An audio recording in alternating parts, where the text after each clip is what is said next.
Live Jaggareddy live ఇదే ఉంటది. ఇక నేను గెలిచినా ఓడిపోయినా ప్రజల కోసం రాజకీయంగా ఎప్పుడు లైవ్ లోనే రాష్ట్ర రాజకీయాల్లో ఉంటూనే ఉంటా. నాకు ఈ పోస్టు ఆ పోస్టు నా పోస్టులతో సంబంధం ఉండదు. నాకు ఇక జగ్గారెడ్డిగా ప్రజల కోసము రాజకీయంగా రాష్ట్ర రాజకీయాల్లో నేను ఎప్పుడు లైవ్ లోనే ఉంటా. కాబట్టి అందుకే ఈరోజు ITIR గురించి మళ్ళా దాదాపు నేను 7 ఏళ్ల తర్వాత మళ్ళీ 3 సార్లు ఇప్పుడు ప్రెస్ మీట్ పెట్టి బండి సంజయ్ గారిని కిషన్ రెడ్డి గారిని మీడియా రిక్వెస్ట్ చేస్తూనే ఉన్నా. ఇప్పుడు కూడా వారికి రిక్వెస్ట్ చేస్తున్నా. కాబట్టి ప్రజా సమస్యల మీద రాజకీయంగా రాష్ట్ర రాజకీయాలు ఉంటా. కాబట్టి ఇది ఈ ITIR అనేది వచ్చేంత వరకు నేను బండి సంజయ్ గారిని కిషన్ రెడ్డి గారిని నిద్రపోకుండా ఎక్కడ పడుతూనే ఉంటా. వచ్చిన ముచ్చటని చెప్పి గతంలో చెప్పారు. అంటే గత 10 ఏళ్ల పాటు ఉన్న బీఆర్ఎస్ గవర్నమెంట్ కూడా దీన్ని అవసరం లేదన్నట్టుగా కూడా మాట్లాడేది. బీఆర్ఎస్ కూడా ఎందుకు పట్టించుకోలేదంటారు? 10 ఏళ్ల పాటు వాళ్ళు పట్టించుకోలేదు, వాళ్ళు వచ్చిన ముచ్చటని బీజేపీలు అంటారు. ఇప్పుడు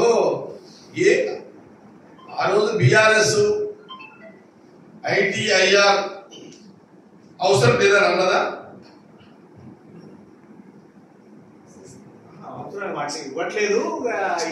ఏమంటుందంటే ITIR అప్పుడు బీఆర్ఎస్ బీజేపీ వాళ్ళు అవసరం లేదు. ఇప్పుడు బీజేపీ వాళ్ళు ఇస్తలేరు అనుకో. బీఆర్ఎస్ కేసీఆర్ గారిని KTR గారిని హరీశ్రావు గారిని ఏమడుగుతున్నా, మీరు 4-5 సార్లు వాళ్ళకు ఓటేసారు కదా, రాష్ట్రపతికి ఉపరాష్ట్రపతికి ఓటు రద్దప్పుడు మళ్ళీ మీరు నల్ల చట్టాలప్పుడు ఇవన్నీ ఓట్లు వేసారు కదా, మనకు మీ ఎంపీలు బీఆర్ఎస్ ఎంపీలు వేసారు కదా. మరి ఈ ఓట్లు మీరు వేసేటప్పుడు వాళ్ళు వద్దలేదు, వాళ్ళు మిమ్మల్ని మీ ఎమ్మడో వేయించుకున్నారు. మరి ఆ ఓట్లు వేసేటప్పుడు అన్నా మాకు ITIR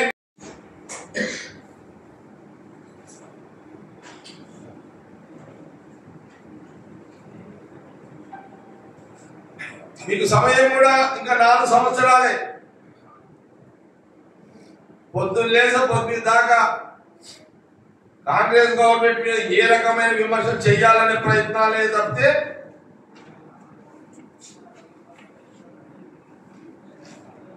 మీరు ఢిల్లీ నుంచి సీట్ తీసుకొచ్చే గుండు శూన్యం ఏం లేదు. చెప్పండి.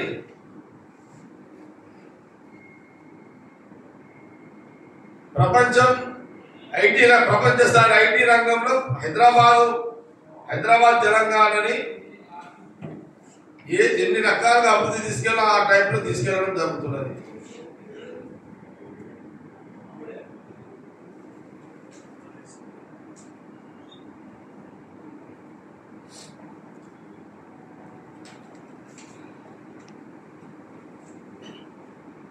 సూటిగా ప్రశ్న ఒకటే, ITIR ని బండి సంజయ్ గారు ప్రధానమంత్రి గారిని ఒప్పించి మంజూరు తీసుకొచ్చి తెలంగాణ ప్రజలకు హైదరాబాద్ కి గిఫ్ట్ ఇచ్చే శక్తి, సామర్థ్యము, ధైర్యము, కెపాసిటీ బండి సంజయ్ గారికి, కిషన్ రెడ్డి గారికి ఉన్నదా? ఉంటే నిరూపించుకోండి. లేదంటే పదే కాంగ్రెస్ పార్టీ జగ్గారెడ్డిగా నేను ప్రశ్నిస్తూనే ఉంటా. ITIR విషయంలో దీని మీద కార్యాచరణ కూడా పెట్టుకుంటా.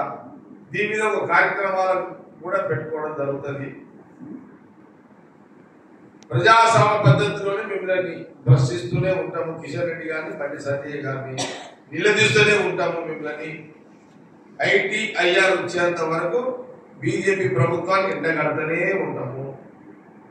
ఎందుకంటే గత చరిత్ర, మేము చేసిన చరిత్ర, కాంగ్రెస్ గవర్నమెంట్ యూపీఏ కానీ, గత కాంగ్రెస్ గవర్నమెంట్ కానీ, ఇప్పుడున్న సంవత్సరం కూడా, ఇప్పుడున్న తెలంగాణ గవర్నమెంట్ కూడా ఇచ్చిన మాట నిలబెట్టుకునే దాంట్లో ముందు వెళ్తూనే ఉన్నాము.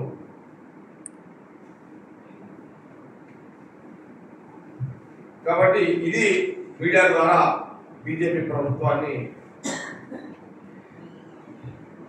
నేను ప్రశ్నించడం జరిగింది. ఏజెన్సీ ఎన్నికలకి ఇది కోనరా ప్రచారం అనుకుంటే ఇప్పుడు జిహెచ్ఎంసీ ఎన్నికలు వేరు.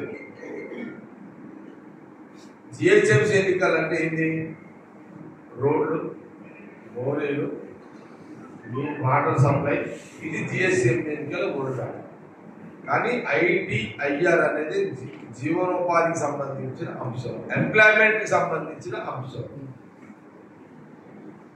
ఈ ఐటీఐఆర్ రావడం వల్ల 15 లక్షల మందికి డైరెక్ట్ గా, 35 లక్షల మందికి ఇండైరెక్ట్ గా ఉద్యోగ అవకాశాలు, ఉద్యోగ భద్రత ఉంటుంది అనే దాంట్లో ఐటీఐఆర్ తీసుకురావాలని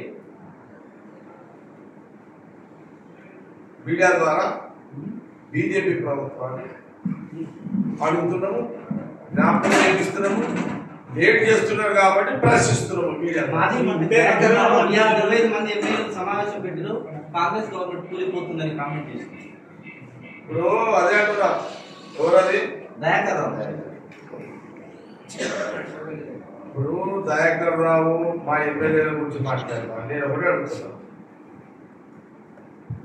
బీజేపీ అయినా సరే, బీఆర్ఎస్ వాళ్ళు అయినా సరే, మాజీ మంత్రులు కానీ ప్రెసిడెంట్ ఎవరైతే ఉన్నారో ఎవరైనా కానీ ఏమడిగినా కాంగ్రెస్ పార్టీ శాసనసభ్యుల గురించి, కాంగ్రెస్ గవర్నమెంట్ మాట్లాడే కంటే ముందు బీజేపీ ప్రభుత్వాన్ని ఏం ప్రశ్నిస్తున్నారంటే, మీరు కేంద్రంలో మీరు అధికారంలో ఉన్నారు, మా ఇంటి వ్యవహారం మేము చూసుకుంటాము, మీరు చేయాల్సిన పనులు చేసి పెట్టుండి. మీ బీజేపీ ప్రభుత్వం ద్వారా హైదరాబాద్ కి ఐటీఐఆర్ తీసుకొచ్చి మీ యొక్క మగతను చూపించారు. అంతేగాని కాంగ్రెస్ ఎమ్మెల్యేలు ఆడబడుతున్నారు, కాంగ్రెస్ ఎమ్మెల్యేలు ఆడ డిన్నర్ చేస్తున్నారు, కాంగ్రెస్ ఎమ్మెల్యేలు ఆడ ఫంక్షన్ చేస్తున్నారు. ఇది కాదు సెంట్రల్ బీజేపీ పని, అపోజిషన్ పార్టీ పని. ప్రజలు ఇబ్బందులు పడుతుంటే ప్రభుత్వం దృష్టికి తీసుకురండి, ముఖ్యమంత్రిని అడగండి, ముఖ్యమంత్రిని అపాయింట్మెంట్ అడగండి, సమస్యలు పరిష్కరించండి. కానీ కాంగ్రెస్ ఎమ్మెల్యేలు ఆడమనుకుంటే ఆడ కూర్చుంటే మీకు ఎందుకయ్యా? ఐటీఆర్ గురించి లబ్ధి చేకూరుతుంది ఇంతమంది ప్రజలకు, లక్షల మందికి వెళ్తున్నారు. కేంద్ర మంత్రులను కలిసి రిప్రజెంటేషన్ ఇస్తారా? ఓన్లీ మీడియా ద్వారానే అడుగుతారు. ఖచ్చితంగా కొన్ని సందర్భాల్లో బండి సంజయ్ గారిని, కిషన్ రెడ్డి గారిని కలవాలనుకున్నా 3 సార్లు మీడియా నుంచి మాట్లాడినా, ఈసారి ఖచ్చితంగా కలుస్తా. ఐటీఐఆర్ వచ్చేంత వరకు నేను పోరాడుతున్న ఒకటే మీరు జ్ఞాపకం పెట్టుకోండి. ఈరోజు కాంగ్రెస్ పార్టీ నాయకుడిగా, జగ్గారెడ్డిగా ఒక విషయం మీకు చాలా స్పష్టంగా చెప్తున్నాను. జగ్గారెడ్డి కాంగ్రెస్ పార్టీ నాయకుడు అంటే ఎప్పుడు కూడా ప్రజలతో, ఎప్పుడైనా పబ్లిక్, నేను ఎప్పుడు లైవ్ లోనే ఉంటా, పబ్లిక్ కోసం లైవ్ లోనే ఉంటా. ఇప్పుడు విన్నారా? పబ్లిక్ కోసం నేను ఎప్పుడు లైవ్ లోనే ఉంటా. పాలిటిక్స్ అంటేనే పాలిటిక్స్ లైవే నాది ఎప్పుడు. పాలిటిక్స్ అంటే పబ్లిక్ అంటే పాలిటిక్సే. ప్రజల కోసం ఎప్పుడు ఈ రాజకీయంగా ఎప్పుడు నేను లైవ్ లోనే ఉంటా. ప్రజా ప్రతినిధి కూడా అడుగుతూనే ఉంటా. మా ప్రభుత్వం ఏం చేస్తుంది అని అబ్జర్వేషన్ చేసుకుంటూ, కేంద్ర ప్రభుత్వం బీజేపీ ఏమి చేయాలో అని అడుగుతూ, ప్రతిపక్షాలు ఏదన్నా అపరితలు కాంగ్రెస్ గవర్నమెంట్ ఏదైనా మాట్లాడుతుంటే వాళ్ళ కౌంటర్ గా అటాక్ చేస్తూ, నేనెప్పుడు ప్రజల కోసము రాజకీయంగా లైవ్ లోనే ఉంటా. రాష్ట్ర రాజకీయాల్లో లైవ్ లోనే ఉంటా. ఒకటి, ఇది ఈనాడు నుంచి కాదు. ఇది నేను కౌన్సిలర్ గా ఉన్నప్పుడు, మున్సిపల్ చైర్మన్ గా ఉన్నప్పుడు కూడా లైవ్ లోనే ఉన్నా. ఎమ్మెల్యేగా 2004 తర్వాత నేను శాసనసభ్యుగా ఎన్నికైన తర్వాత సంగారెడ్డి నియోజకవర్గంతో పాటు ఉమ్మడి జిల్లా రాజకీయాల్లో కూడా లైవ్ లోనే ఉన్నా. ఉపాధి చాలా మందికి వస్తాయి. దీనివల్ల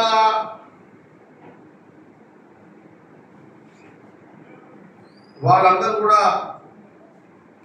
డెవలప్ అయిపోతారు. కాబట్టి చాలా సందర్భాల్లో ఎందుకు నేను దీని మీద పదే చెప్పడం జరిగిందంటే, మాకు కాంగ్రెస్ పార్టీ పక్షాన కోరే దాంట్లో మాకున్న రైట్స్ ఏంటంటే, ఉమ్మడి రాష్ట్రంలో ఉన్నప్పుడు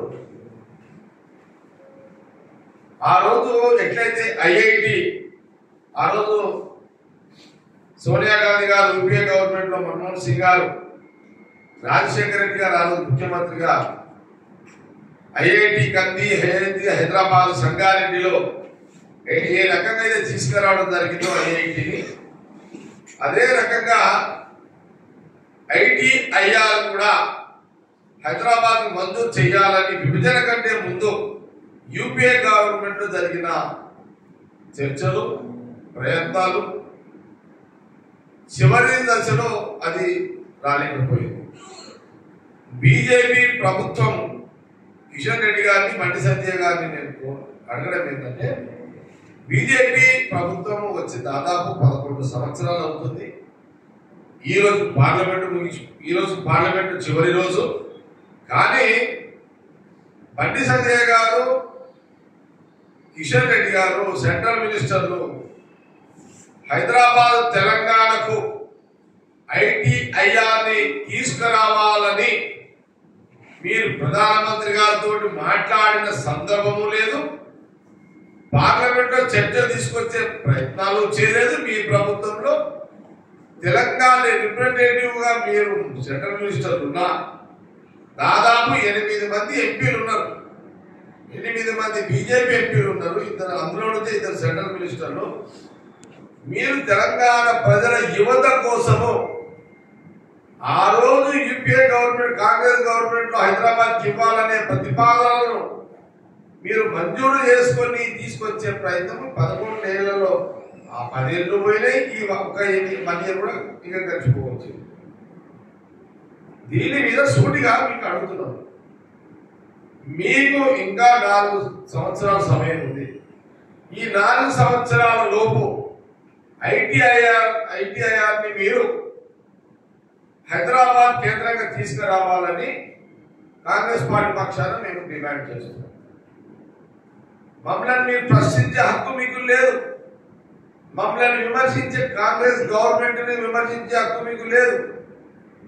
నేను అట్లనే కేసీఆర్ గారు ప్రతిపక్ష నాయకుడు, మాజీ ముఖ్యమంత్రి గారు కూడా అడుగుతున్నా. ఏమడుగుతున్నా? మీ 9.5 ఏళ్ల కాలంలో ఈ ఐటీఐఆర్ గురించి మీరు కూడా ఎప్పుడు కూడా ప్రస్తావన తీసుకురాకపోవడం దురదృష్టకరము. ఆ రోజు ఐటీ మినిస్టర్ కేటీఆర్ గారు కానీ, కీలక పొజిషన్ హరీష్ రావు గారు కానీ, ఈరోజు చాలా పెద్ద మాటలు కాంగ్రెస్ గవర్నమెంట్ విమర్శిస్తున్నారు. కానీ ఆ రోజు మీరు 9.5 ఏళ్ల కాలంలో ఐటీఐఆర్ తీసుకురావాలి హైదరాబాద్ కానీ మీరు కూడా ఏ సందర్భంలో మాట్లాడకపోవడం దురదృష్టకరం. మీరు 2-3 సందర్భాల్లో బీజేపీ ప్రభుత్వానికి సానుకూలంగా ఓటేసారు. ఒకటి, రాష్ట్రపతి ఎన్నికప్పుడు మీరు బీజేపీ కోరిన వెంటనే మీరు ఓటేసారు. మీ ఎంపీలు, బీఆర్ఎస్ ఎంపీలు. ఉపరాష్ట్రపతి వెంకయ్యనాయుడు గారికి ఓటేసారు బీజేపీకి. మీరు ఓట్ల రద్దు 2,000 రూపాయల ఓట్లు రద్దప్పుడు మీరు మోడీ గారికి బీజేపీ ఓటేసారు, మీరు సమర్థించారు. నల్ల చట్టాలు తీసుకొచ్చినప్పుడు మీ ఎంపీలు కేసీఆర్ గారు మీరు బీజేపీ ప్రభుత్వం సమర్థించారు. కానీ ఏ రోజు కూడా ఐటీఐఆర్ హైదరాబాద్ తీసుకురావాలి, తెలంగాణ యువతకు ఐటీఐఆర్ ఉద్యోగ అవకాశాలు కల్పించాలి, డైరెక్ట్ గా 15 లక్షల మంది ఉద్యోగాలు, ఇండైరెక్ట్ గా 35 లక్షల మంది ఉపాధి దొరుకుతుంది అనే ఆలోచన చేయకపోవడము చాలా దురదృష్టకరం, బాధాకరం.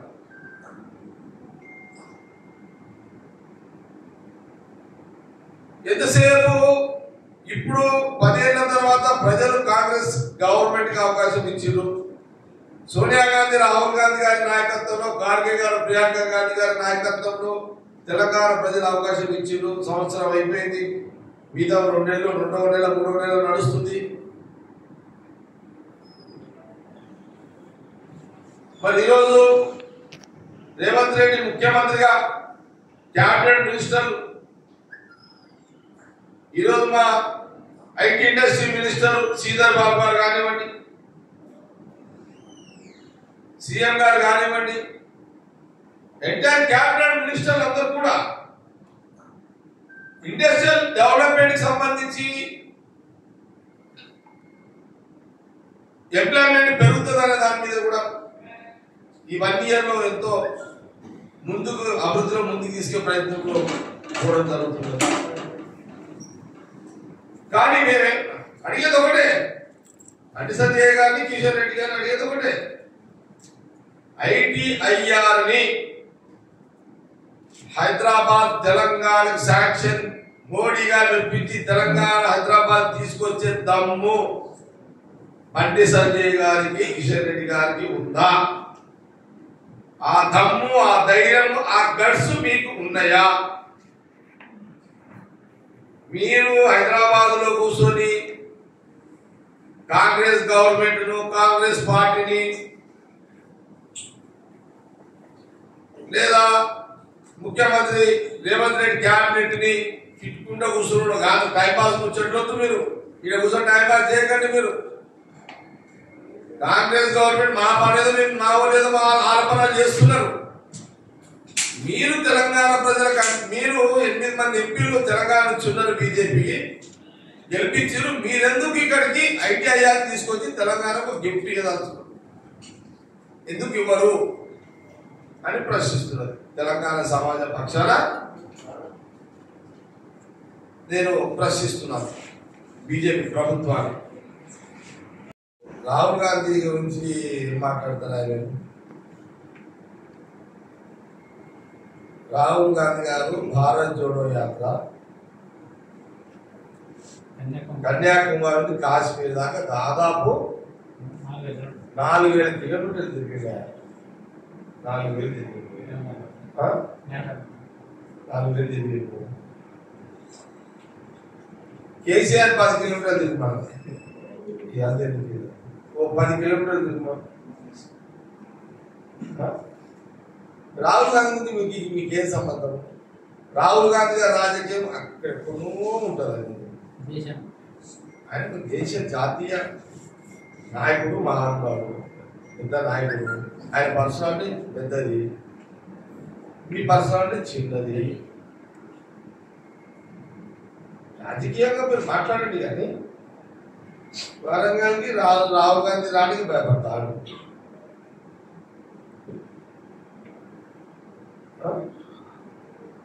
తోడేళ్ళకి భయపడే పార్టీ అయితే కాంగ్రెస్ పార్టీ. కాబట్టి మనం మాట్లాడేటప్పుడు ఎవరైనా సరే మనం మాట్లాడేది కరెక్ట్గా లాగా చెక్ చేసుకోండి. రాజకీయ పరమైన ప్రజల కోసం రాజకీయంగా మీరు నాకు మాట్లాడు, మీ ఉనికి కాపాడుకోవడానికి మీరు మాట్లాడు, తప్పు మేము అనము.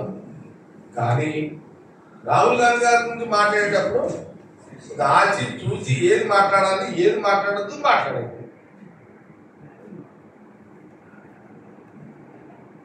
కాబట్టి బీజేపీ నాయకుల బండి సంజయ్ గారు, కిషన్ రెడ్డి గారు మీడియా ద్వారా మరొకసారి మీకు రిక్వెస్ట్ చేస్తున్నా, ITIRని ప్రధానమంత్రిని మెప్పించి మంజూరు చేసి శంకుస్థాపన చేసి పనులు ప్రారంభించాలని మనవి కోరుతూ, మీరు మంజూరు తెచ్చేంత వరకు మీడియా ద్వారా ఒకసారి మీ అపాయింట్మెంట్ తీసుకొని పర్సనల్గా కలిసి మీకు రిప్రజెంటేషన్ కూడా తప్పకుండా ఇవ్వడం జరుగుతుంది అన్నమాట తెలియజేస్తూ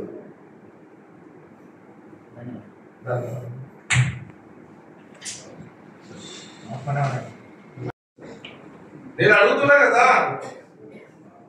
నేను కాంగ్రెస్ పార్టీ పక్షాలంటే కాంగ్రెస్ పార్టీ నాయకుడు అడుగుతున్నా. నేను అడుగుతున్నానంటే కాంగ్రెస్ గవర్నమెంట్ అడిగినట్టే, కాంగ్రెస్ పార్టీ అడిగినట్టే. ప్రచార కమిటీ చైర్మన్ గా మీ పేరు వినిపిస్తుంది. అక్యుపేషన్ సెంటర్ ద్వారా మీ పేరు వస్తుంది అనుకోవచ్చా? ఇప్పుడు ఏ కంపెనీ అవుతుందా, ఏ కంపెనీ అవుతలేదా నాకు తెలియదు. నా అంతటా నేను ఏ కంపెనీలకు కావాలని నేను అడగను. జగ్గారెడ్డికి అవసరం, పలానా దగ్గర అవసరం అనుకుంటే అధిష్టానమే డిసైడ్ చేసుకుంటుంది. జగ్గారెడ్డి అవసరం ఉన్నదో అధిష్టానం, ఢిల్లీ అధిష్టానమే పిలిపించి పని అప్పు చెప్తుంది. నాకు ఏ పోస్టులున్నా లేకపోయినా, ఏ బాధ్యతలున్నా లేకపోయినా, నేను గెలిచినా ఓడినా గెలిచినా ప్రజల కోసం రాజకీయంగా రాష్ట్ర రాజకీయాలు ఎప్పుడు లైవ్ లోనే ఉంటా. ఇక దానికి జగ్గారెడ్డి పక్కకు తోకలు తొండలు లేకుండా ఉంటా. తోక వస్తే పెట్టుకుంటా, రాకపోయినా టెన్షన్ పడేది లేదు. దాని మీద ఇప్పుడు ఆలోచన చేయలేను. అన్న దాంట్లో అధిష్టానం ఏఐసిసి రాహుల్ గాంధీ గారు, ఖార్గే గారు వాళ్ళెవరన్నా జగ్గారెడ్డిని ఎక్కడన్నా బాధ్యతలు అప్పచెప్పి పని తీసుకుంటే బాగుంటది అని అనుకుంటే ఇప్పుడు పెడతారు. ఇప్పుడు ఎమర్జెన్సీ లేదులే, టైం వచ్చినప్పుడు పెడదామన్నప్పుడు టైం వచ్చినప్పుడు పెడతారు. జగ్గారెడ్డి గురించి ఢిల్లీకి అధిష్టానానికి, రాహుల్ గాంధీ గారికి, ఏఐసిసికి తెలుసు. ఈ రాష్ట్రంలో మా పార్టీ నాయకులకు కూడా తెలుసు. కాబట్టి పోస్టు బాధ్యతలు దీని మీద మనం అడిగి తీసుకునేది కాదు. వాళ్ళు ఇస్తే పని చేసే సిస్టమ్ ఉంటది. జగ్గారెడ్డి బాధ్యతలు అప్పచెప్తే పని చేస్తాడు. అడిగి తీసుకునే సాంప్రదాయం నా దగ్గర లేదు. కాబట్టి ఈరోజు ఐటీఐఆర్ అనేది మన ప్రధానమైన ఎజెండా. బీజేపీ రోజు మాటలు నడుతున్నారు, కోతలు ఎక్కువ పని తక్కువ. బండి సంజయ్ గారిది, కిషన్ రెడ్డి గారి కోతలు ఎక్కువ పని తక్కువ. బడ్జెట్ లో కూడా మొండి చేసి అదే అంటున్నా,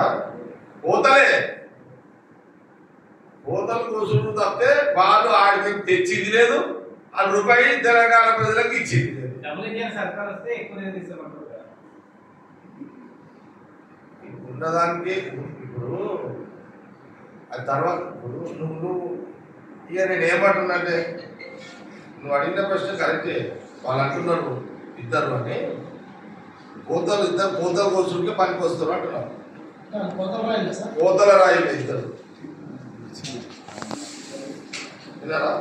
బండి సంజయ్ గారు, కిషన్ రెడ్డి గారు వాళ్ళు కోతల రాయిలే. వాళ్ళు ఐటీఐఆర్ తీసుకొచ్చినాక మాట్లాడితే అప్పుడు నేను ఎలాంటి జవాబు ఇవ్వగలుగుతాను అది చూడాలి.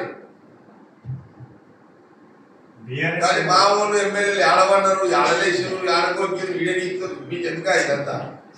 మా ఊళ్ళు ఇష్టం ఉన్నాడు పోతారు, చేస్తారు, అది ఇష్టం అది. మీకెందుకు టెన్షన్ ఇదంతా?